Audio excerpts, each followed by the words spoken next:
Hi. தீபத்துக்கு வந்து நாங்கள் எல்லாமே ரெடி பண்ணிகிட்ருக்கோம். அகல்லாம் ரெடி பண்ணியிருக்கோம். ஏற்கனவே உங்களுக்கு வீடியோ போட்டிருக்கேன், நீங்கள் பார்த்துருப்பீங்க. அதுக்கு வத்தி வந்து நாங்கள் பிஃபோராகவே ரெடி பண்ணி வைக்கிறோம். வத்தியெல்லாம் திரித்து வச்சுக்கிட்டோம்.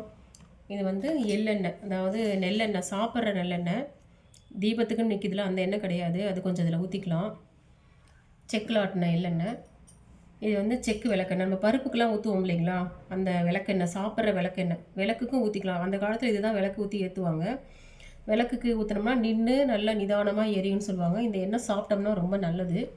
ப்ளஸ் வந்து கொஞ்சம் வந்து கீ, நம்ம எல்லா விளக்குக்கும் நெய்யிலே ஏற்றுறதுக்கு நமக்கு முடியல, வசதி இல்லைன்னா பரவாயில்ல, நம்ம ஏற்றுற எண்ணெயில் கொஞ்சமாக நெய் கலந்துக்கிட்டோம்னாவே போதும். நெய்யில் போட்ட பலன் நமக்கு கிடைக்கும். இதெல்லாமே போட்டு நல்லா மிக்ஸ் பண்ணிவிட்டு